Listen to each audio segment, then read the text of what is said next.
नमस्कार, मी बाबासाहेब सखाराम तोंडे, राज्यशास्त्र विभाग, राव बहादूर नारायणराव बोरावके महाविद्यालय श्रीरामपूर, जिल्हा अहमदनगर, सावित्रीबाई फुले पुणे विद्यापीठ. मित्रांनो, आज आपण पुणे विद्यापीठाने ठरवलेल्या SYBA राज्यशास्त्र या विषयाच्या स्पेशल पेपर 1 यामधील जे पहिलं प्रकरण आहे, प्लेटो या नावानं जे पहिलं प्रकरण आहे, त्या प्लेटोच्या शैक्षणिक विचाराबद्दलची माहिती किंवा शैक्षणिक विचाराबद्दलचा जो घटक आहे त्या घटकाबद्दल आज आपण इथं चर्चा करतोय, इथं बोलतोय किंवा त्याचं आपण अध्यापन करतोय. मित्रांनो, तर प्लेटोचे शैक्षणिक विचार समजण्याच्या अगोदर आपल्या थोडं प्लेटोच्या काही अगोदरच्या विचारांचा 1-2 मिनिटांमध्ये थोडा आढावा घ्यावा लागेल. पाश्चात्य राजकीय विचारांची जी परंपरा प्लेटोपासून सुरू होते, त्या प्लेटोने जे महत्त्वपूर्ण विचार मांडले, ज्या विचारांच्या आधारावर ह्या राज्यशास्त्राची कमान उभारलेली आहे किंवा राज्यशास्त्राने हवा तसा विकास केलेला आहे, त्या प्लेटोने शैक्षणिक विचार मांडण्याच्या अगोदर 2 मूलभूत सिद्धांत मांडलेले आहेत. ते सिद्धांत असे आहेत की पहिला सिद्धांत, ज्याला प्लेटो न्यायाचा सिद्धांत या नावाने उल्लेख ज्याचा करतो, आणि दुसरा सिद्धांत साम्यवादाचा सिद्धांत. प्लेटोने जो न्यायाचा सिद्धांत मांडला होता, त्या सिद्धांतामध्ये प्लेटोने समाजाची 3 वर्गामध्ये वर्गीकरण केलं होतं. समाजाचं हे वर्गीकरण करत असताना प्लेटोनं अगोदर प्रत्येक माणसाची भावनेच्या किंवा गुणधर्माच्या आधारे विभागणी केली होती. ही विभागणी कशी होती? प्लेटो असं म्हणतोय की जन्मलेल्या प्रत्येक माणसांमध्ये 3 प्रकारच्या प्रमुख भावना असतात. त्या भावनांमध्ये प्रामुख्याने बुद्धी आहे, साहस आहे आणि वासना आहे. म्हणजे प्रत्येक माणसामध्ये या 3 भावना असतील, मात्र या तिन्हीपैकी एक कुठली तरी भावना ही प्रभावी असेल आणि दुसरी भावना किंवा दुसऱ्या ज्या 2 भावना असतील त्या दुय्यम स्वरूपाची असतील. मग प्लेटो असं म्हणतोय, ह्या 3 भावनांच्या आधारे समाजामध्ये 3 वर्ग निर्माण केली जातील. ज्यांच्यामध्ये वासना आहे तो उत्पादक वर्गामध्ये जाईल, ज्याच्यामध्ये साहस आहे तो सैनिकी वर्गामध्ये जाईल, आणि ज्याच्यामध्ये बौद्धिकता हा घटक प्रभावी आहे तो साहजिकच राज्यकर्ता या वर्गामध्ये जाणार आहे. म्हणजे 3 भावनांच्या आधारे 3 वर्गांची निर्मिती केली, आणि या तिन्ही वर्गाला प्लेटोने 3 प्रकारची वेगळी कामं सांगितली. ज्यामध्ये जो उत्पादक वर्ग होता तो उत्पादनाचं कार्य करणार आहे, जो सैनिकी वर्ग आहे तो देशाचं संरक्षण करण्याचं कार्य करणार आहे, आणि जो राज्यकर्ता वर्ग आहे तो राज्यकर्ता वर्ग काय करणार आहे? या देशाचा किंवा त्या प्लेटोनं सांगितलेल्या त्या देशाचा, त्या राज्याचा राज्यकारभार चालवणार आहे. म्हणजे मी हे सांगण्याचं महत्त्व असं की हा जो सिद्धांत आहे, या सिद्धांतामध्ये प्लेटो वर्गीकरण करतो, भावनेच्या आधारे पुन्हा वर्ग तयार करतो, त्या वर्गाला कामं वाटून देतो, आणि शेवटी एक साध्या पद्धतीने प्लेटो असं सांगतो, प्रत्येक माणसाने त्याच्या वर्गाला जे काम वाटून दिलं आहे ते काम सतत चांगल्या पद्धतीने करत राहणे, आणि त्याच वेळेस दुसऱ्याच्या कामामध्ये कुठलाही हस्तक्षेप न करणे म्हणजेच न्यायाची प्रस्थापना करणे होय. हा झाला एक सिद्धांत. त्याबरोबर प्लेटोने दुसरा एक सिद्धांत असा सांगितला, ज्याला आपण साम्यवादाचा सिद्धांत म्हणतो. आता हा सिद्धांत सांगण्याअगोदर पुन्हा एक गोष्ट मी सांगतो, प्लेटोचे सर्व विचार प्लेटोला आदर्श माणूस आणि आदर्श राज्य निर्माण करायचं आहे. म्हणजे या पृथ्वी तलावर असं राज्य निर्माण करायचे एवढा उच्च कोटीचा असेल, ज्यामध्ये मानवी विकास किंवा नागरिकांचा विकास हा उच्च कोटीचा झालेला आहे, माणसाचं जीवन हे संपन्न, समृद्ध आणि विवेकी बनलेलं असेल. हा प्लेटोच्या सर्व विचारांच्या मागचा आधारभूत विचार आहे किंवा तो आधारभूत तत्व आहे. मग तो असं म्हणतो, माणसांना भ्रष्ट करणारे प्रमुख 2 कारणं आहेत म्हणतो तो. ही 2 कारणं कोणती आहेत? एक, त्याला संपत्तीचा असलेला मोह, आणि दुसरा कुटुंबाचा किंवा स्त्रियांचा मोह. म्हणजे आजवरचा इतिहास पाहिला किंवा समाजात घडणाऱ्या वेगवेगळ्या घडामोडीकडे आपण बारकाईने लक्ष दिलं तर आपल्या सहजपणे लक्षात येईल की ज्या ज्या नकारात्मक घटना घडत आहेत त्या घटनांमध्ये ह्या 2 घटकांचा खूप मोठा वाटा आहे. प्लेटोनं जे आज जे आपण विचार करतो किंवा जे आपल्या आज प्रत्ययास येतं ते प्लेटोने सुमारे 2500 वर्षापूर्वी सांगितलेलं आहे. आणि प्लेटोचा उद्देश काय होता? प्लेटोच्या सर्व विचारांचा उद्देश असा आहे, प्लेटोला आदर्श राज्य निर्माण करायचं आहे, आयडियल स्टेट. मग त्या आदर्श राज्याच्या निर्मितीमध्ये जेवढ्या अडथळे येत आहेत, जेवढ्या अडचणी निर्माण होत आहेत, त्या सर्व अडचणी दूर करण्याच्या उद्देशानं प्लेटो प्रत्येक सिद्धांत मांडतोय. आणि साम्यवादामध्ये असं सांगतोय, न्यायाच्या सिद्धांतामध्ये जे 3 वर्ग सांगितले, उत्पादक वर्ग, सैनिकी वर्ग आणि शासनकर्ता वर्ग, याच्यातील उत्पादक वर्ग जर सोडला तर राहिलेले जे 2 प्रमुख वर्ग आहेत, सैनिकी वर्ग आणि शासनकर्ता वर्ग, त्यांच्यासाठी तो साम्यवाद मांडतोय. साम्यवाद मांडतोय म्हणजे तो म्हणतोय ह्या 2 प्रमुख वर्गातील लोकांना वैयक्तिक संपत्तीचा हक्क असणार नाही. ह्या 2 वर्गातील लोक त्यांचं वैयक्तिक कुटुंब असणार नाही. म्हणजे संपत्ती आणि कुटुंब यापासून हे लोक वेगळे असतील. यांच्या सर्व गरजा राज्याकडून निर्माण केल्या जातील. म्हणजे राज्य अशी व्यवस्था करेल की याला कुटुंबाची गरज असणार नाही आणि याला संपत्तीचा मोह पडणार नाही. त्यांच्यासाठी जेवढ्या गोष्टी लागतील किंवा जेवढ्या अनिवार्य आहेत, ह्या सर्व गोष्टींचा पुरवठा हा राज्य सरकारकडे. का असं करेल राज्य सरकार किंवा राज्य असं का पुरवठा करेल? कारण ह्या लोकांनी आपली सर्व बुद्धी, आपली सर्व ऊर्जा ही फक्त देशाचा राज्यकारभार चांगला करण्यावर खर्च करायची आहे. म्हणजे या दोन्ही सिद्धांताचा मुद्दा काय आहे? प्लेटोला आदर्श राज्य करायचं आहे. आणि त्याचबरोबर प्लेटो असं म्हणतोय की आदर्श राज्य करण्यासाठी दुसरा जो महत्त्वाचा घटक आहे तो म्हणजे हा शिक्षण किंवा शिक्षणाचा विचार हा महत्त्वाचा घटक आहे. मग आदर्श राज्याच्या निर्मितीसाठी प्लेटो प्रत्येक नागरिक आदर्श व्हावा यासाठी तो हा शिक्षणाचा सिद्धांत मांडतो किंवा शिक्षणाबाबतचे विचार मांडतो. इथं पहा, शिक्षणाबाबतचे विचार मांडण्याच्या मागे प्लेटोचा जो प्रमुख उद्देश होता तो काय होता? शिक्षणाच्या माध्यमातून व्यक्तीच्या व्यक्तिमत्वाची जडणघडण होणार आहे.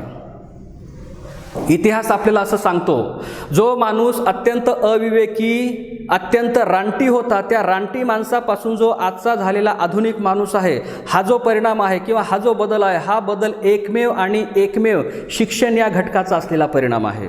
म्हणजे जंगली अवस्थेमधून माणूस हा आत्ता अत्याधुनिक बनलेला जो माणूस आहे, याचा परिणाम काय आहे? शिक्षण आहे. म्हणजे शिक्षणाशिवाय माणूस हा समृद्ध, विवेकी, बुद्धिशील, कर्तव्यनिष्ठ, जबाबदारीचं पालन करणारा असा होऊ शकत नाही. हे खरं आहे. म्हणून प्लेटो काय म्हणतोय?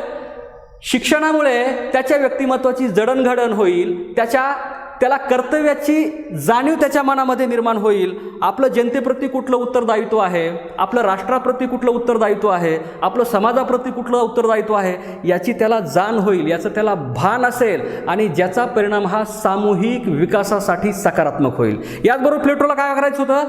आपण जे नेहमी बोलतो की प्लेटोचं सर्वात जे मोठं ध्येय आहे त्याला काय करायचं आहे?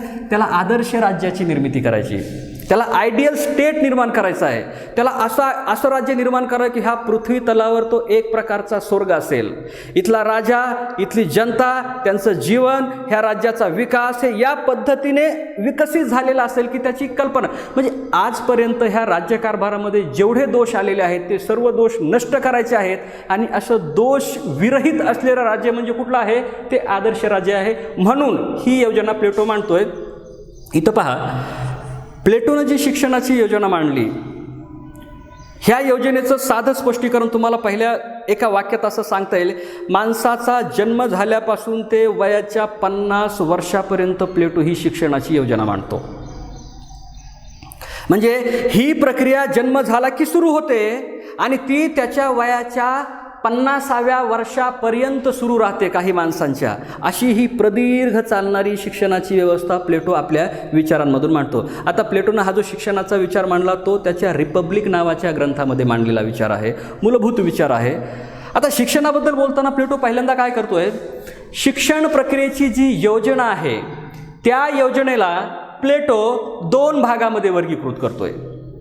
आता हे 2 भाग कुठले आहेत? पहिला भाग आहे प्राथमिक शिक्षण आणि दुसरा भाग आहे उच्च शिक्षण. मग प्राथमिक शिक्षण आणि उच्च शिक्षण यामध्ये विभागणी केल्यानंतर पुन्हा त्या प्राथमिक शिक्षणाचं सविस्तर वर्णन प्लेटो करतो, उच्च शिक्षणाचं सविस्तर वर्णन प्लेटो करतो. प्रत्येक टप्प्यावर जे दिलं जाणारं शिक्षण आहे त्या अभ्यासक्रमातील जे घटक असतील त्याचं तो व्यवस्थित वर्णन करतो. त्या घटकांची योजना करण्यामागे प्लेटोचा काय उद्देश आहे त्यावर प्लेटो बोलतो. तर ह्याचे एक एक टप्प्यावर आपण हे समजून घेऊया. प्लेटोनं जे प्राथमिक शिक्षण सांगितलं, या प्राथमिक शिक्षणाला प्लेटो पुन्हा 3 भागामध्ये वर्गीकृत करतो. आता या 3 भागामध्ये काय आहे? या 3 भागामध्ये बघा, पहिला जो टप्पा आहे तो पहिला टप्पा जन्म झाल्यापासून सुरू होतो तो वयाच्या 6 वर्षापर्यंत आहे. जो दुसरा टप्पा आहे 6 वर्षापासून ते वयाच्या 18 वर्षापर्यंत आहे. यातला जो तिसरा टप्पा आहे तो 18 वर्षापासून वयाच्या 20 वर्षापर्यंत आहे. म्हणजे प्राथमिक शिक्षण हे जन्मापासून वय वर्ष 20 वर्ष इथपर्यंत प्राथमिक शिक्षणाची प्रक्रिया सुरू आहे. हे प्राथमिक शिक्षण प्लेटोने 3 भागामध्ये वर्गीकृत केलं आहे. जन्मापासून 6 वर्ष, 6 वर्ष ते 18 वर्ष, 18 वर्ष ते 20 वर्ष. ओके, हे 3 टप्पे आपल्याला समजले. आता बघा, ह्या प्रत्येक टप्प्यावर प्लेटो त्या अभ्यासक्रमाचं नियोजन करतोय. हा अभ्यासक्रमाचं नियोजन करताना प्लेटो काय करतोय की जन्मलेल्या बालकापासून त्याच्या वयाच्या 6 वर्षापर्यंत त्याचं जे शिक्षण असेल ते शिक्षण अत्यंत सरळ भाषेमध्ये, अत्यंत सोप्या पद्धतीने आणि प्रामुख्याने ते धार्मिक घटनांबद्दलचं, धार्मिक तत्वांबद्दलचं शिक्षण असेल. म्हणजे तो जो वयाचा टप्पा आहे वयाच्या 6 वर्षापर्यंत, ह्या 6 वर्षापर्यंतच्या टप्प्यामध्ये प्लेटो म्हणते खूप सोप्या गोष्टी मुलांना सांगा. म्हणजे आपण बघतो बघा की आपला जन्म झाला तेव्हापासून आपली ज्या पद्धतीने जडणघडण होते, म्हणजे आपल्या कुटुंबामध्ये आपण वाढत होतो, आपली आजी असतील, आपले आजोबा असतील, आपले नातेवाईक असतील, आपले वडील असतील, आई असतील, छोट्या मुलाला अत्यंत साध्या सोप्या गोष्टी सांगितल्या जातात. म्हणजे त्या काही गोष्टी सांगितल्या जातील, काही कथा सांगितल्या जातील. जसं की एक राजा होता, त्याचं ते राज्य होतं, त्यामध्ये अशी घटना घडली, त्यामध्ये अशी घटना घडली, त्याचं एखादी समस्या निर्माण झाली, त्याचं निरसन करण्यासाठी असं केलं. आता हे जे शिक्षण आहे, आता गोष्टी सांगणे म्हणजे काय, हे शिक्षणच आहे. तर ह्या गोष्टींच्या माध्यमातून, ह्या कथांच्या माध्यमातून, ह्या धार्मिक कथांच्या माध्यमातून त्या छोट्या मुलांच्या मनावर काही संस्कार करायचे असतात. म्हणजे आपल्या भारतामध्ये किंवा महाराष्ट्रामध्ये राहणारे आपण लहानपणी आपण रामायणाच्या गोष्टी ऐकल्या, आपल्याला कळत नव्हतं राम काय आहे, रावण काय, हे आपल्याला कळत होतं. पण त्या गोष्टी कुठंतरी आपल्या मनावर अशा बिंबवल्या गेल्या, त्या मनामध्ये कोरल्या गेल्या, त्यांच्याबद्दल काहीतरी इमेज आपल्या डोक्यामध्ये तयार झाल्या, कुठले तरी प्रसंग आपल्या डोळ्यासमोर उभा झाले आणि त्याच्या माध्यमातून आपल्या मनामध्ये, आपल्या बुद्धीमध्ये काहीतरी अशा वेगळ्या घडामोडी घडल्या, त्यातून आपला भावनिक विकास झाला असं आपण म्हणू शकतो. म्हणजे विकासाची ही जी प्रक्रिया असते त्या वयामध्ये, त्या टप्प्यावरती अत्यंत चांगल्या पद्धतीने राबवत आहे. त्याने त्याचं उत्तम नियोजन प्लेटो त्या योजनेमध्ये करतोय. वयाच्या 6 वर्षापर्यंत धार्मिक गोष्टी, धर्मातील तत्वे हे ज्या त्या बालकाच्या मनावर चांगला प्रभाव पाडून जातील, म्हणून ह्या धार्मिक गोष्टी आणि खूप साध्या सरळ गोष्टीने आपल्याला सांगावे लागतील. म्हणजे तुम्ही बघा, आपण छोट्या मुलांशी बोलताना जेवढ्या सहजपणे बोलणार तेवढ्या सहजपणे त्या गोष्टीचं त्याला आकलन होणार. म्हणजे एखादा मूल रडत आहे म्हणजे त्याला जर आपण असं म्हणलं, अरे बाळा हे रडणे आरोग्यासाठी घातक आहे, हे त्याला कळेल का? नाही कळणार. त्याला काय कळेल? त्याला आपण काय चिवचिव म्हणू, कावकाव म्हणू, त्याला उचलून घेऊ, त्याला कडेवर घेऊ, बाहेर जाऊ, त्याला काहीतरी दाखवू. म्हणजे ही सोपी पद्धत आहे त्याचं एका ठिकाणचं लक्ष दुसऱ्या ठिकाणी आपण केंद्रित करण्यासाठी. प्लेटोनं अत्यंत साध्या पद्धतीने तेच सांगितलं की खूप सरळपणे, खूप साध्या पद्धतीने धार्मिक गोष्टींचं शिक्षण त्या मुलावर करायचं आहे, त्यातून त्याच्यावर संस्कारांची जडणघडण होणार आहे. ह्या पहिला टप्पा झाला कुठला?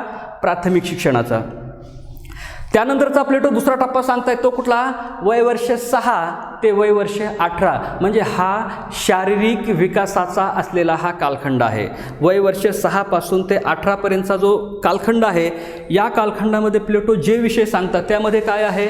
या टप्प्यामध्ये शारीरिक विकास झालाच पाहिजे, या टप्प्यामध्ये बौद्धिक विकास झालाच पाहिजे, या टप्प्यामध्ये नैतिक विकास झालाच पाहिजे. आता आपण म्हणतो, तुम्ही बघा की यामध्ये प्लेटो प्लेटो हा सद्गुणाचा पुजारी होता. प्लेटो हा सद्गुणालाच ज्ञान म्हणतोय आणि त्या ज्ञानाचं प्रत्याभरण हा प्रत्येक माणसामध्ये करण्याची योजना प्लेटो आखतोय. प्लेटो काय म्हणतोय? प्रत्येक टप्प्यावर प्लेटो अगोदर शारीरिक शिक्षणाला महत्त्व देतोय. म्हणजे त्याला असं म्हणायचं की शारीरिकदृष्ट्या उत्तम, शारीरिकदृष्ट्या सुदृढ असणारे नागरिकच सुदृढ राज्य निर्माण करतील आणि शारीरिकदृष्ट्या सुदृढ असणारी नागरिक त्यांचा जो बाकीचा विकास होणार आहे त्याचा विकासाचा बऱ्यापैकी संदर्भ हा म्हणजे मी शारीरिकदृष्ट्या उत्तम असेल तर बाकीच्या माझ्या जगण्याचे माझ्या व्यक्तिमत्वाचे पैलू आणखी बहरू शकतील. मी शारीरिकदृष्ट्या जर कमजोर असेल किंवा कमकुवत असेल तर काय होईल, त्या घटकाचा परिणाम हा दुसऱ्या घटकांवर, माझ्या जगण्याच्या दुसऱ्या पैलूंवर, माझ्या आयुष्यातल्या दुसऱ्या क्षेत्रांवर नकारात्मक पद्धतीने होईल. त्या दृष्टिकोनातून त्या कालखंडामध्ये प्लेटोने ह्या शारीरिक शिक्षणाला एवढं महत्त्वाचं स्थान दिलं आहे. बौद्धिक विकास आहे, नैतिक विकास आहे. बौद्धिक विकास घडायचा म्हणजे काय, बौद्धिक विकास काही आपोआप घडणारी गोष्ट आहे का, नाही आहे. तुमच्या बुद्धीचा विकास होण्यासाठी जो त्याचा ज्याला आपण कच्चा माल म्हणतो किंवा बौद्धिक विकास होण्यासाठी जो आपल्या डोक्याला खुराक आवश्यक आहे तो खुराक त्या टप्प्यावर त्याला देता आला पाहिजे. आता हा कुणी द्यायचा आहे, हा शिक्षण पद्धतीमध्ये द्यायचा आहे. म्हणजे 6, 10, 12 वर्षाच्या मुलांचा बौद्धिक विकास घडायचा आहे म्हणजे त्यांच्या बुद्धीला काहीतरी चालना मिळेल. एखाद्या घटनेबद्दल त्यांच्या मनामध्ये काहीतरी प्रश्न निर्माण होईल. प्रश्न निर्माण झाल्यानंतर त्या प्रश्नाचं उत्तर काय असेल ह्या शोधण्याचा प्रयत्न करतील किंवा त्या समस्यातून बाहेर पडण्यासाठी ते कुणाला तरी त्याची उत्तरं विचारतील किंवा ते शोधण्याचा प्रयत्न करतील. ह्या प्रक्रियेतून बौद्धिक विकास होणार आहे.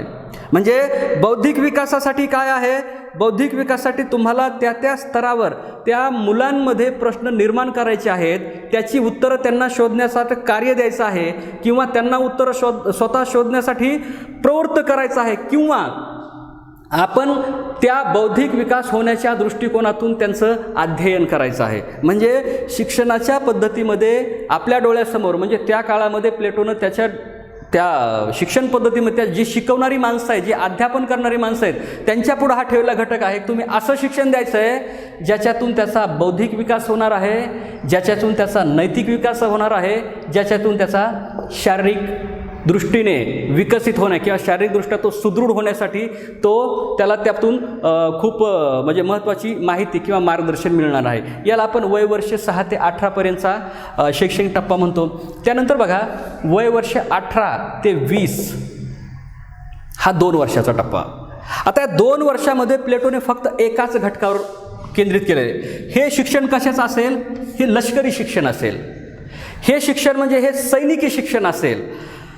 ह्या 2 वर्ष म्हणजे प्लेटोच्या त्या राज्यामध्ये त्याने जो चित्रित केलेलं राज्य आहे त्या राज्यामध्ये जन्मलेला इथला प्रत्येक व्यक्ती म्हणा, तरुण म्हणा किंवा बालक वय वर्ष 18 ते वय वर्ष 20 ह्या ज्या 2 वर्षाचा कालखंड असणार आहे या कालखंडामध्ये तो फक्त लष्करी शिक्षण घेईल. आता लष्करी शिक्षण घेईल याचा अर्थ काय, त्याला खगोलशास्त्र असेल, त्याला भूगोलशास्त्र असेल, त्याला युद्धजन्य कारवाया, युद्धाचे परिणाम, आक्रमण काय असेल, माघार काय असेल, युद्ध कुठल्या पद्धतीने खेळल्या जाईल, युद्ध का करायचं म्हणजे युद्ध संरक्षण किंवा परकीयांनी आक्रमण केलं ते परतवून कसं लावायचं याबाबतचे सूक्ष्म धडे या कालखंडामध्ये दिली जातील.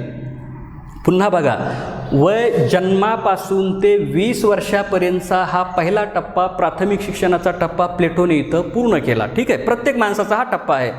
इथं बघा आता मी जे तुम्हाला मगाशी 3 वर्ग सांगितले होते ते 3 वर्ग याचसाठी सांगितले होते की हा सिद्धांत शिकताना त्याची इथं आपल्या गरज पडणार आहे. 20 वर्ष झाल्यानंतर प्लेटो असं सुचवतो की प्रत्येक व्यक्तीची आता एक परीक्षा होणार आहे, एक्झामिनेशन. पहिलं सत्र म्हणा आपल्या भाषेमध्ये त्याला. म्हणजे 20 वर्ष झालं की एक परीक्षा होणार आहे.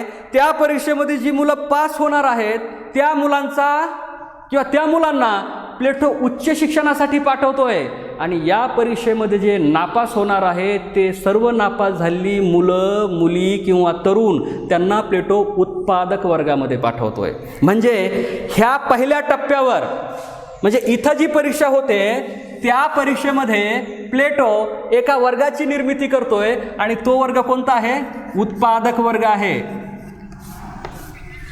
पुन्हा लक्षात ठेवा, प्लेटोला आदर्श राज्याची निर्मिती करायची.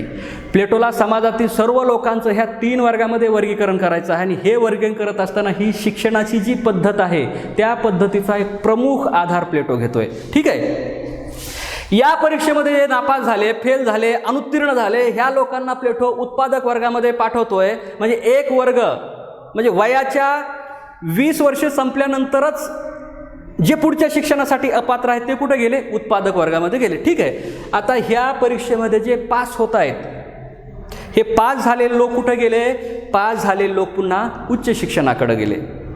आता उच्च शिक्षणाकडे गेल्यानंतर उच्च शिक्षण त्यांचं कशा पद्धतीने असेल याची रूपरेखा प्लेटो आखतो. तर ती रूपरेखा कशी आहे?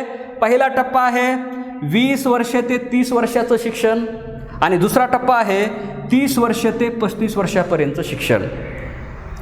जसं जसं आपलं वय बदलत आहे, जशी जशी आपली मनोवृत्ती बदलत आहे, तसा तसा प्लेटोने शिक्षणाच्या अभ्यासक्रमाची योजना केलेली आहे. हे आपला हा अभ्यासक्रम बारकाईने पाहिले की आपल्याला दिसून येईल.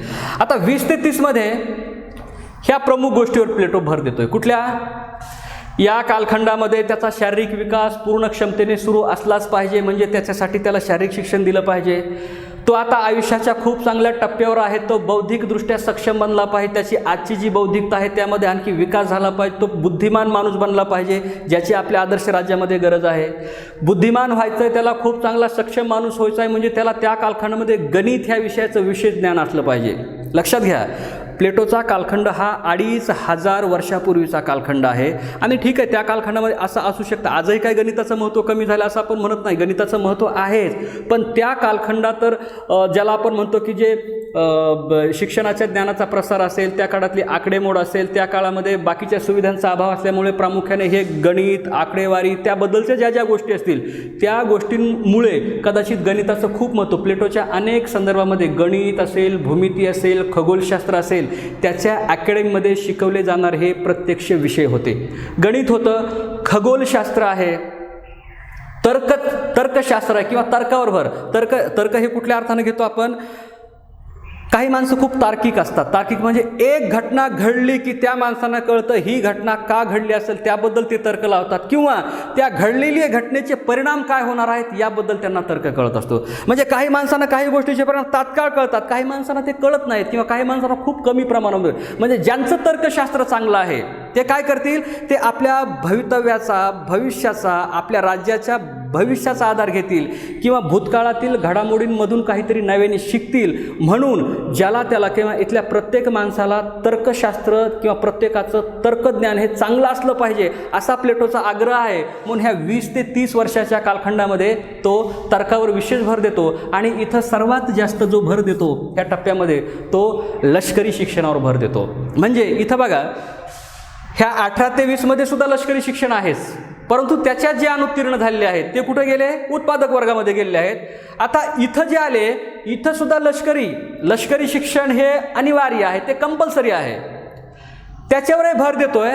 आणि हे झाल्यानंतर म्हणजे बघा, आता 20 ते 30 वर्षाच्या शिक्षणाचा टप्पा जेव्हा पूर्ण होतोय तेव्हा प्लेटो इथं दुसऱ्या परीक्षेचं आयोजन करतोय. पहिली परीक्षा ही वयाच्या 20 वर्षानंतर घडली प्रत्येक माणसाच्या आयुष्यामध्ये. दुसरी परीक्षा ही वयाच्या 30 वर्षानंतर घडते प्रत्येकाच्या आयुष्यामध्ये. इथंही तेच होतं आहे. या परीक्षेमध्ये जे लोक उत्तीर्ण होत आहेत ते पुढच्या शिक्षणासाठी पाठवले जात आहेत, आणि जी लोक या परीक्षेमध्ये अनुत्तीर्ण होत आहेत किंवा नापास होत आहेत त्यांच्यासाठी प्लेटो पुन्हा सैनिकी वर्गाची स्थापना करतोय. म्हणजे इथं जो वर्ग होतोय हा वर्ग कोणता आहे? सैनिकी वर्ग. ठीक आहे, म्हणजे हा उत्पादक वर्ग निर्माण झाला इथं, हा 1 क्रमांकाचा. हा सैनिकी वर्ग इथं निर्माण झाला, हा दुसरा वर्ग. आणि त्याच वेळेस जी लोक सैनिकी वर्गामध्ये आली, पहिल्यांदा उत्पादक वर्गामध्ये काही गेले, आता सैनिकी वर्गामध्ये आली, आणि जी लोक ही बाकी शिल्लक राहिली कोणत्या शिक्षणासाठी? ह्या 30 वर्षाच्या पुढच्या शिक्षणासाठी. तर यांच्यापासून जो निर्माण होणारा वर्ग आहे तो तिसरा वर्ग असणार आहे. तो कुठला असेल? राज्यकर्ता वर्ग. राज्यकर्ता वर्ग म्हणजे ह्या शिक्षणाच्या प्रक्रियेच्या माध्यमातून या तिन्ही वर्गांची निर्मिती प्लेटोने यशस्वीपणे केली. आता ठीक आहे, आपण इथपर्यंत आलो. 30 वर्षानंतर परीक्षा झाली, 30 वर्षानंतर सैनिकी वर्गामध्ये त्या जे उत्तीर्ण होणार नाहीत ते सैनिकी वर्गामध्ये गेले, आणि साहजिकच पुढं जे आले ते कोण होते? ते राज्यकर्ते. म्हणजे आता ह्या 30 वर्षाच्या नंतर इथल्या प्रत्येक माणसाला कळतंय आता मी एकतर सैनिक होणार आहे किंवा लष्करी क्षेत्रामध्ये जाणार आहे, किंवा मी ह्या देशाच्या राज्यकारभाराच्या प्रक्रियेमध्ये जाणार आहे. म्हणजे ठरलं. मग गेले, लष्करामध्ये गेले, आणि जी उरलेली लोक आहेत त्यांना 30 ते 35 त्या कालखंडातला त्यांचा जो अभ्यासक्रम आहे तो अभ्यासक्रम काय आहे? गणित. बघा, आणखी गणिताचा इथं प्रमुख त्याने उल्लेख केला ह्या अभ्यासक्रमामध्ये. पण प्रामुख्याने काय इथं? चिंतन, मनन, तर्क आणि गणित. म्हणजे या कालखंडामध्ये चिंतन मनन करायचं. आता चिंतन मनन ह्या जेवढ्या बोलतो तेवढ्या सोप्या गोष्टी नाही. चिंतन मनन म्हणजे काय? एखाद्या गोष्टीविषयी आपण बारकाईने विचार करणे, एखाद्या गोष्टीचे सगळे पैलू विचार करून आपण समजून घेणे, एखाद्या गोष्टीबद्दलची साधकता बाधकता यावर विचार करत असताना त्याचा समाजामध्ये कुठं कुठं कसा संबंध जोडलेला आहे यावर विचार करणे, ह्या सर्व चिंतनाच्या बाबी आहेत. किंवा आपलं मनोधैर्य किंवा आपली मानसिकता स्थिर राहावी यासाठी थोडं शांत वृत्तीने, शांत चित्ताने आपल्या आयुष्यावर म्हणा किंवा जगण्यातल्या वेगवेगळ्या उद्दिष्टांवर विचार करणे, ह्या सर्व अनेक अशा चिंतनाच्या गोष्टी आहेत, मननाच्या गोष्टी आहेत. म्हणजे चिंतन मनन ही काय अशी काही आता चला मला चिंतन करायला बसायचं आहे अशी काय प्रक्रिया आहे का? नाही आहे. चिंतन मनन ही सतत चालणारी प्रक्रिया आहे. चिंतन मनन याचा अर्थ काळजी करणे असा होऊ शकत नाही. चिंतन मनन करणे म्हणजे काय? एखादी गोष्ट पूर्ण समजून घेण्यासाठी त्यावर विचार करण्याची, सतत विचार करण्याची ही प्रक्रिया असते. आणि यातून आपली विचारशक्ती ही समृद्ध बनू शकते. यातून आपले विचार हे खूप उच्च प्रतीचे बनू शकतात. म्हणून चिंतन आणि मनन याची गरज आहे, निकड आहे असं प्लेटो म्हणतात. आणि ह्या टप्प्यात उच्च शिक्षणामधला जो पहिला टप्पा आहे, ह्या पहिल्या टप्प्यामध्ये आपण पाहिलं की हा पहिला टप्पा यशस्वीपणे पूर्ण केल्यानंतर इथं प्लेटोने एका परीक्षेचं आयोजन केलेलं आहे. आता प्लेटोनं परीक्षेचं आयोजन यासाठी केलं आहे की या परीक्षेमध्ये जी मुलं उत्तीर्ण होणार आहेत ती मुलं कुठं जाणार आहेत? पुढच्या शिक्षणाच्या टप्प्यावर जाणार आहेत. आणि जे यामध्ये फेल होणार आहेत किंवा नापास होणार आहेत हे कुठं जाणार आहेत? हे सैनिकी वर्गामध्ये जाणार आहेत. म्हणजे इथं पहिल्या टप्प्यामध्ये जसं की 20 वर्षानंतर एक परीक्षा होते, ही परीक्षा झाल्यानंतर इथं उत्पादक वर्ग निर्माण होतोय, तसंच 30 वर्षानंतर परीक्षा झाल्यानंतर त्या परीक्षेमध्ये जे अनुत्तीर्ण होत आहेत हे सर्व हे सैनिकी वर्गामध्ये जात आहेत. पण इथला जो दुसरा टप्पा आहे तो दुसरा टप्पा कोणता आहे? 30 ते 35 ह्या टप्प्यावरील शिक्षण किंवा 30 ते 35 या वयाच्या कालखंडामध्ये दिलं जाणारं शिक्षण. आता शिक्षण काय आहे? हे शिक्षण चिंतन, मनन, तर्क, गणित याच्याशी संबंधित जोडलेलं आहे. आता इथं चिंतन करणे, इथं मनन करणे, तर्कशास्त्र आपलं विकसित करणे किंवा तार्किक बुद्धीचा आपला विकास करणे, ह्या गोष्टी किंवा हा उद्देश यामागचा प्रमुख आहे. आपण म्हणतो की चिंतन किंवा मनन, चिंतन मनन करणे म्हणजे काय? की एखाद्या गोष्टीवर आपण विचार करत राहणे, त्या गोष्टीचे सर्व बारकावे आपण लक्षात घेणे, त्या गोष्टीचा काय परिणाम होणार आहे आपल्या आयुष्यावर किंवा त्यात आपल्याला काही चांगलं आणखी कसं प्राप्त करता येईल त्याबद्दल विचार करत राहणे. चिंतन मनन ही काही एक अशी विशिष्ट कालखंडामध्ये चालणारी प्रक्रिया नाही, तर ती आपल्या मानसिक बौद्धिक स्थितीनुसार ही सतत सुरू ठेवली जाणारी प्रक्रिया आहे. आपण जेव्हा चिंतन करणार आहात किंवा या कालखंडामध्ये ही लोक ह्या शिक्षण पद्धतीमध्ये जे चिंतन करणार आहेत हे सर्व चिंतन त्यांचं नैतिक जीवन कसं उच्च होईल आणि हे राज्य किंवा हे राष्ट्र कसं आणखी समृद्ध होईल आणि आपल्या सर्वांचं जगणं कसं सुकर होईल याबाबतचं हे चिंतन आहे. आणि हे चिंतन, हे मनन हे या टप्प्यामध्ये जाणार आहे. आता इथं आणखी एका गोष्टीकडे लक्ष ठेवा. इथपर्यंतचा अभ्यासक्रम हा प्लेटोनं त्या वयाच्या गटापुढे मांडलेला आहे. पण त्यानंतर 30 ते 35 या कालखंडामध्ये शिक्षणाची प्रक्रिया पूर्ण केली. लोक पुढं काय करणार? तर पुढची 15 वर्ष म्हणजे वय वर्ष 35 ते 50 या कालखंडामध्ये या लोकांनी काय करायचं याचं सुद्धा सूक्ष्म विश्लेषण किंवा यातला जो महत्त्वाचा आराखडा आहे तो आराखडा प्लेटो इथं मांडतोय. तर यामध्ये कुठल्या गोष्टीवर भर दिला प्लेटोनं? पहा, 35 वर्षानंतरचं जे शिक्षण सुरू होईल हे प्रामुख्याने या देशाचं प्रशासन कसं चालवायचं याबद्दल असेल. ते प्रामुख्याने युद्धजन्य परिस्थिती, युद्ध चालवणे, युद्धाचा प्रतिकार करणे, युद्ध कौशल्य आत्मसात करणे, युद्धाचे परिणाम जाणणे, युद्धाची कारणे लक्षात घेणे, म्हणजे युद्ध आणि युद्धाशी संबंधित असलेले जे वेगवेगळे घटक आहेत त्या घटकांशी संबंधित कौशल्य, सर्व कौशल्य, माहिती, ज्ञान ती आत्मसात करणे याच्याशी याचा संबंध आहे. सार्वजनिक सेवा, आपल्या राज्यामध्ये ज्या वेगवेगळ्या प्रकारच्या सेवा आहेत त्या सेवांमध्ये आपण सक्रिय सहभागी व्हायचं आहे. लक्षात ठेवा, या तर प्लेटो असं सांगतोय की ही जी 15 वर्षाचा कालखंड आहे, या 15 वर्षाच्या कालखंडामध्ये प्रत्येक माणसाने तिथल्या त्या राज्यकारभार चालवण्याची जी प्रक्रिया आहे त्या प्रक्रियेमध्ये स्वतःला सहभागी करून घ्यायचं आहे. म्हणजे ती एक प्रकारे कुठंतरी ती नोकरी करायची आहे, एक प्रकारे कुठंतरी आपली सेवा किंवा आपलं योगदान आहे ते योगदान इथं द्यायचं आहे योगदान, आणि त्या योगदानाच्या माध्यमातून राज्य समृद्ध करायचं आहे किंवा राज्य विकसित करायचं आहे. राज्यकारभार म्हणजे सार्वजनिक सेवा म्हणजे कुठली तरी एक नोकरी आहे. या राज्यकारभाराच्या दृष्टिकोनातून ज्या ज्या महत्त्वाच्या सेवा आहेत त्या कुठल्या तरी एका सेवेमध्ये तुम्ही ही 15 वर्षे सेवा देणार आहात. तुम्ही राज्यकारभार कसा चालवतोय किंवा राज्यकारभार कसा चालवायचा याचं प्रत्यक्ष तुम्ही ज्ञान घेणार आहात, त्यामध्ये स्वतः सक्रिय होणार आहात आणि त्यातून तुमचा राज्यकारभार चालवण्याबद्दलचा दृष्टिकोन आणखी चांगला होणार आहे, त्याचं ज्ञान तुम्हाला मिळणार आहे आणि तुम्ही राज्यकारभार चालवण्यासाठी सक्षम बनणार आहेत. ही जी प्रक्रिया आहे ही प्रक्रिया अशीच चालत असणार आहे.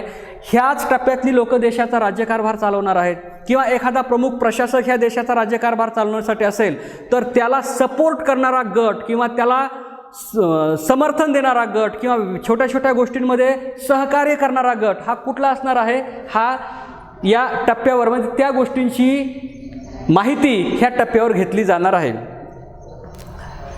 ह्या संपूर्ण सिद्धांताकडे मित्रांनो थोडं बारकाईने लक्ष द्या.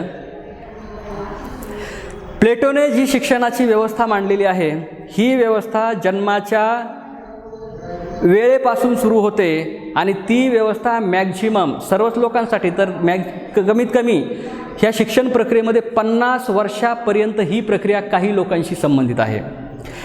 त्या टप्प्यावर तो आपल्या वयानुसार त्या लोकांच्या क्षमतेनुसार अभ्यासक्रमाची निवड केली जाते. त्यावर प्लेटो कुठला अभ्यासक्रम आहे त्यावर कसं श्रम करायचं याचं मार्गदर्शन करतो आणि त्या प्रत्येक टप्प्यानुसार तिन्ही वर्गांची निर्मिती होते. उत्पादक वर्ग निर्माण होतो, सैनिकी वर्ग निर्माण होतो, राज्यकर्ता निर्माण वर्ग होतो आणि त्याच्या न्यायाच्या सिद्धांताप्रमाणे ह्या तिन्ही वर्गांनी आपल्या वाट्याला जे काम आलेलं आहे ते काम समर्थपणे सक्षमपणे करायचं आहे आणि त्याच वेळेस दुसऱ्या लोकांच्या किंवा दुसऱ्या वर्गाच्या कुठल्याही कार्यामध्ये हस्तक्षेप किंवा ढवळाढवळ करायची नाही. हा मूलभूत न्यायाचा सिद्धांत ह्या शिक्षण प्रक्रियेच्या माध्यमातून प्लेटो राबवतो. मी अपेक्षा करतो की हा सिद्धांत खूप सोपा आहे, हा तुम्हाला समजला असेल. आता अगदी 2 मिनिटांमध्ये याचं थोडं एक मूल्यमापन म्हणा. याचे जे गुण आहेत ह्या सिद्धांताचे, त्यातला पहिला गुण काय आहे, शिक्षणाची ही योजनाच अशी प्लेटो करतोय की त्या प्रत्येक माणसामध्ये जे सुप्त गुणधर्म असतात त्या सुप्त गुणांचा विकास व्हायला खूप वाव आहे. म्हणजे असं कधीच होणार नाही की माझ्या अंतर्गत काहीतरी खास गुणधर्म आहेत परंतु आयुष्यात मी कुठंतरी वेगळंच काम करत आहे, असं होणार नाही ह्या सिद्धांतानुसार. म्हणजे तुमच्यामध्ये जी मूलभूत गुणधर्म तुमच्या शरीरामध्ये आहेत किंवा तुमच्या त्या मनामध्ये आहेत म्हणा किंवा तुम्ही ते धारण केलेले आहेत तर त्या गुणधर्माचाच विकास जास्तीत जास्त कसा होईल याच्यासाठी पोषक वातावरण निर्मिती करण्याचं कार्य हा प्लेटोचा शिक्षणाचा विचार करतो. म्हणजे ठीक आहे, माझ्यामध्ये लष्करी कौशल्य आहे तर मी तिथं जाईल याची व्यवस्था तो करून ठेवतोय. माझ्यामध्ये राज्यकारभार चालवण्याचे कौशल्य आहेत तर मी तिथं पोहोचण्याचा मार्ग प्लेटो तयार करून ठेवतोय. किंवा माझ्याकडे यातलं काहीच नाही तर मी कुठं जातोय, आपोआप उत्पादक वर्गामध्ये जातोय. म्हणजे ह्या सिद्धांताचं महत्त्व असं आहे, ज्याच्या त्याच्या क्षमतेनुसार, ज्याच्या त्याच्या गुणधर्मानुसार, ज्या त्या आंतरिक आवाजानुसार तो त्या वर्गामध्ये समाविष्ट होतोय आणि खूप चांगल्या पद्धतीने इथं समाजाची निर्मिती होते, खूप चांगल्या पद्धतीने इथं 3 वर्गांची निर्मिती होती. ह्या वर्गामध्ये कामाचं विभाजन होतं आहे आणि ह्या विभाजनाच्या माध्यमातून राज्यकारभार खूप चांगल्या पद्धतीने चालवतो. हे या सिद्धांताचं महत्त्व आहे. आणि काही दोषही तुम्हाला सांगता येईल या सिद्धांतामध्ये. दोषामध्ये प्रामुख्याने एक गोष्ट खूप कंटाळवाणी आहे, ती म्हणजे अशी आहे की प्लेटोनं हा जो सिद्धांत मांडला हा जन्मापासून ते वयाच्या 50 वर्षापर्यंत चालणारी प्रदीर्घ प्रक्रिया आहे. आता एवढं दीर्घकाळ शिक्षण घ्यायचं खरंच याबद्दल माणसांना त्या शिक्षणाबद्दल उत्साह असेल का हा थोडा प्रश्नच आहे. परंतु तरीही खूप उदात्त हेतूने मांडलेला हा प्लेटोनं हा विचार आहे. तो त्याचा दोष म्हणून आपण सांगतो की ही थोडी कंटाळवाणी प्रक्रिया असेल. अगदी जन्म झाल्यापासून ही शिक्षणाची प्रक्रिया सुरू होते, वयाच्या 50 वर्षापर्यंत ही प्रक्रिया चालते. खरंच माणसं तितक्या वयापर्यंत तेवढे उत्साहाने काम करतील का, त्यांचा तेवढा उत्साह कायमस्वरूपी टिकून राहील का, हा प्रश्नच आहे. म्हणून त्याकडे थोडं उदासीपणानं आपण पाहतो किंवा तो एक दोष म्हणून आपण पाहतो. ही प्रक्रिया अपुरी आहे. अपुरी आहे याचा अर्थ असा आहे, प्लेटोची शिक्षण पद्धती फक्त 2 वर्गासाठी आहे. हे 2 वर्ग कुठले आहेत, एक तो सैनिकी वर्ग आहे आणि दुसरा राज्यकर्ता वर्ग आहे. यांच्यासाठीच ही दीर्घकालीन चालणारी शिक्षण पद्धती आहे. मात्र हा जो उत्पादक वर्ग आहे या उत्पादक वर्गाला केवळ वयाच्या 20 वर्षापर्यंतच हे शिक्षण प्रक्रियेचा एक भाग बनतात, परंतु जो खूप महत्त्वाचा टप्पा आहे त्याच्या पुढचा आणि आयुष्यभर जगण्यासाठी ज्या शिक्षणाची गरज आहे त्या शिक्षणापासून किंवा त्या शिक्षणाच्या प्रक्रियेपासून तो उत्पादक वर्ग पूर्णपणे बाजूला राहतोय आणि म्हणून ही थोडी अपुरी किंवा एक ठराविक लोकांचं हितसंबंध जोपासणारी प्रक्रिया असं आपण यामध्ये म्हणतो. आणि आणखी एक आपल्याला सांगता येईल, तसे दोष भरपूर तुम्हाला सांगते, पण आपण महत्त्वाच्या दोषांवर इथं चर्चा करतोय. स्त्री पुरुष यांच्याबद्दल प्लेटोने शिक्षण प्रक्रियेमध्ये काहीही भेद केलेला नाही. म्हणजे जी शारीरिक शिक्षणाची योजना तो पुरुषांसाठी मांडतोय तीच योजना तो स्त्रियांसाठी मांडतोय. म्हणजे जे गणित असेल, खगोलशास्त्र असेल, नैतिकशास्त्र असेल यांची जी रचना तो पुरुषांसाठी करतोय किंवा म्हणजे पुरुष गटासाठी करतोय, तेच विषय, तोच वयोगट, तीच पद्धत हे स्त्रियांसाठी वापरतोय. खरं तर स्त्री आणि पुरुष ह्या ज्या नैसर्गिक भेद आहे त्या भेदानुसार, त्या बदलत्या मानसिकतेनुसार काही शिक्षण प्रक्रियेमध्ये बदलाव करता आले असते. स्त्रियांची मानसिकता ही पुरुषांच्या मानसिकतेपेक्षा भिन्न असेल, पुरुषांची स्त्रियांपेक्षा भिन्न असेल, तर या असलेल्या भिन्नतेनुसार अभ्यासक्रमाची निर्मिती करणं आवश्यक होतं किंवा ह्या बदलत्या मानसिकतेनुसार अभ्यासक्रमामध्ये वेगळेपण निर्माण करणं आवश्यक होतं. तसं प्लेटोनं केलेलं नाही. एक अत्यंत यांत्रिकी पद्धतीने प्लेटोने हे स्त्री आणि पुरुष या दोन्हीसाठी समान शिक्षणाची पद्धत आखरली आहे. याच्या म्हणजे हा सुद्धा थोडा दोषाच्या दृष्टिकोनात हा मुद्दा घेतो.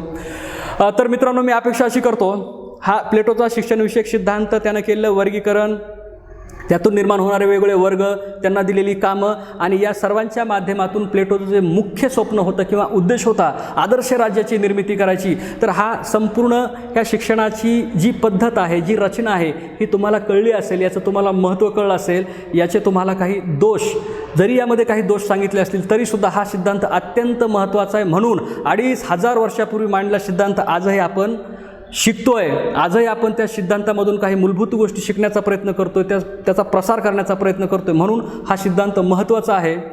ठीक आहे, थँक्यू.